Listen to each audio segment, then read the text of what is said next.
सादर प्रणाम।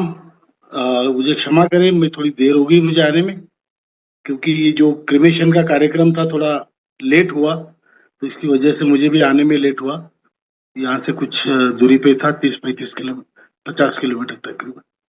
एनीवेज, तो हमारा अभी तक मुझे मालूम नहीं आपने क्या चर्चा की, लेकिन जो मेरी मन की बात है मैं आपको बताना चाहता हूँ कि अभी वीरेंद्र सिंह सर और हम लोग, हमें मंत्री जी ने, आप जानते हैं कि थर्सडे को सुबह सुबह फोन करके मैसेज आया उनके पीएस का कि मंत्री जी कल आपसे मिलना चाहते हैं। तो इतना दूर से 1500 किलोमीटर से इतनी तुरंत जाना तो मुश्किल था, बट सौभाग्यवश हमारे वीरेंद्र सिंह जी तब ग्वालियर की आसपास ट्रेन में जा रहे थे उनके अपने निजी काम के लिए। हमने उनको बोला अपने काम छोड़ो, सीधा दिल्ली पहुंचो। मैं यहाँ से दौड़ के गया नागपुर से। मैं आधी रात में सस्ती फ्लाइट मिली, तो उससे हम पहुंचे, मीटिंग हुई। आपको मैं बताना चाहता हूं कि ये मीटिंग मंत्री जी ने खुद बुलाई थी, हमको बुलाया था, समय दिया, बहुत देर तक बात की, और उन्होंने ये कहा कि मैं आप लोगों की परेशानियां समझता हूं और आप लोग निश्चिंत रहे, आपका काम मैं कर रहा हूं। उन्होंने ये भी कहा कि राउत जी आप अपने लोगों को बताइए जाके कि आपका काम हो रहा है और जल्दी होगा। तो हमने उनसे पूछा, सर अगर इतनी बात आप कह रहे हैं हमसे, तो ये भी बता दीजिए कि कब होगा। तो बोले वो बताना मेरा बताना उचित नहीं होगा, मैं नहीं बता सकता, लेकिन ये काम बहुत जल्दी होगा, ये उन्होंने आश्वस्त किया। अभी और उन्होंने कहा कि मैं जानता हूं आप लोगों ने बहुत कुछ किया है, आप लोगों की जो जो एक्टिविटीज है उन सब से मैं वाकिफ हूँ, और आप जाइए, बिंदास होके जाइए और बोलिए लोगों को कि आपका काम हो रहा है। तो उस मीटिंग के तुरंत बाद हम फिर गाड़ी में बैठ गए और वापस आ गए। अभी फिर से मैं और राजावत जी और एक दो लोग हम दिल्ली जाने की सोच रहे हैं। मंडे को कल निकलेंगे, परसों पहुंचेंगे। वहां फिर हम कोई मतलब मुलाकातें करने की कोशिश करेंगे, कुछ इसमें बढ़ावा हो इसकी कोशिश करेंगे, जल्दी से जल्दी हमारी तरफ ध्यान हो, इसके लिए हम दरवाजे पे बैठेंगे जाके लोगों के। तो आपको मैं बताना चाहता हूं कि हमारा काम निश्चित हो रहा है, उसमें कोई दो राय नहीं, लेकिन इसका मतलब ये नहीं कि हमारा आंदोलन रुक गया है। हमारी मीटिंगें बड़ी बड़ी तौर पे अभी जो महाराष्ट्र में पोखरकर साहब और अंबेडकर साहब ने, पांगारकर साहब ने जो बड़ी बड़ी मीटिंगें कराई, वो यकीनन बहुत बड़ी हुई। जैसे वैसे ही साउथ इंडिया में बहुत बड़ी मीटिंगें हुई। अभी हमारे गुजरात के भाई वलसाड, भावनगर, यहाँ पे मीटिंगें ले रहे हैं।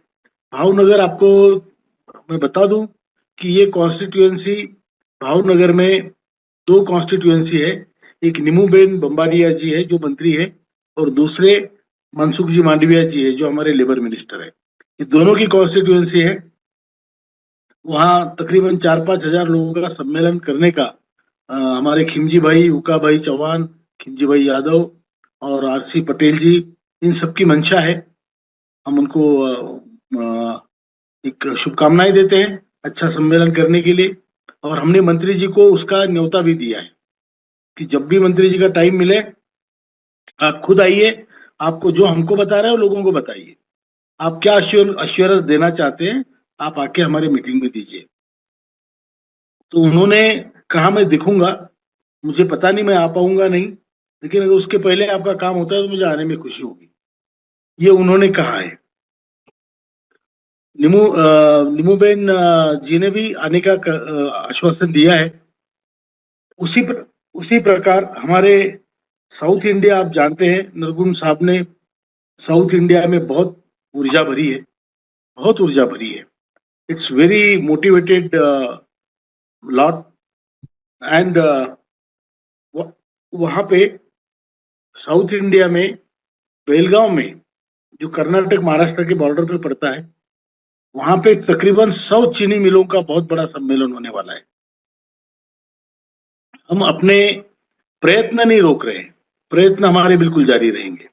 वहां पे तकरीबन 100 चीनी मिलों का, जो महाराष्ट्र और कर्नाटक के बॉर्डर में है, वहां पर बहुत बड़ा सम्मेलन होगा। उसके बाद ओडिशा में भी सम्मेलन होगा बहुत बड़ा, विशाखापट्टनम में होगा, और भी कई जगह तैयारियां चल रही है। लोनावला में अभी 19 मार्च को मुझे बताया गया कि बहुत बड़ा सम्मेलन कर रहे हैं। आज ही बताया मुझे अंबेडकर साहब ने। अभी सिंह साहब से तो मैंने बात भी नहीं की उस बारे में, लेकिन आपको बता दूं तो हर जगह काम चल रहा है। आप निराश मत होना। ये यूट्यूब देख के कोई कुछ बोलता है, कोई कुछ बोलता है, बिल्कुल निराश मत होना। आपका काम हो रहा है, लेकिन हमारा जो संगठन का हमने आंदोलन तो ज्यादातर स्थगित किए हैं मंत्री के कहने पे, लेकिन बुल्ढाना का आंदोलन चल रहा है, बराबर चल रहा है। 50 सैकड़ों लोग वहां पे आते हैं, बैठते हैं, अनशन करते हैं, दिन में रात में लोग वहीं पे सोते हैं। तो ये अनशन हमारा दिन रात चल रहा है। दिन रात हमारा हर दिन हमारा मेमोरेंडम गवर्नमेंट ऑफ इंडिया को, प्राइम मिनिस्टर को, फाइनेंस मिनिस्टर को जाता है, और दिल्ली भी जाके हम लोग वहां पे भी कोशिशें जारी है हमारी। तो इसमें बिल्कुल निश्चिंत रहिए। आप ये देखिए कि संगठन मजबूत कैसे होता है, क्योंकि जब लड़ाई नहीं होती तो लड़ाई को ऑर्गेनाइज करने की तैयारी होती है। ये हर किसी का फंडा है, हर किसी देश का, हर किसी ऑर्गेनाइजेशन का। तो जब लड़ाई की तैयारी होती है, लड़ाई के समय तो लड़ाई लड़ेंगे, लेकिन तब तक फिर अपनी फौज तो तैयार हो। तो हम लोग वही कोशिश में है। इसीलिए शायद नरगुण सर ने अगर आपसे बात की होगी तो ऑर्गेनाइजेशन के बारे में बात की होगी। हम लोग चाहते हैं कि हमारा संगठन भी बढ़े, काम भी जल्दी हो, और काम होने के बाद में संगठन का बहुत महत्व रहेगा। किसी का काम नहीं हुआ, किसी पे अन्याय हुआ, संगठन ही आपके काम आएगा।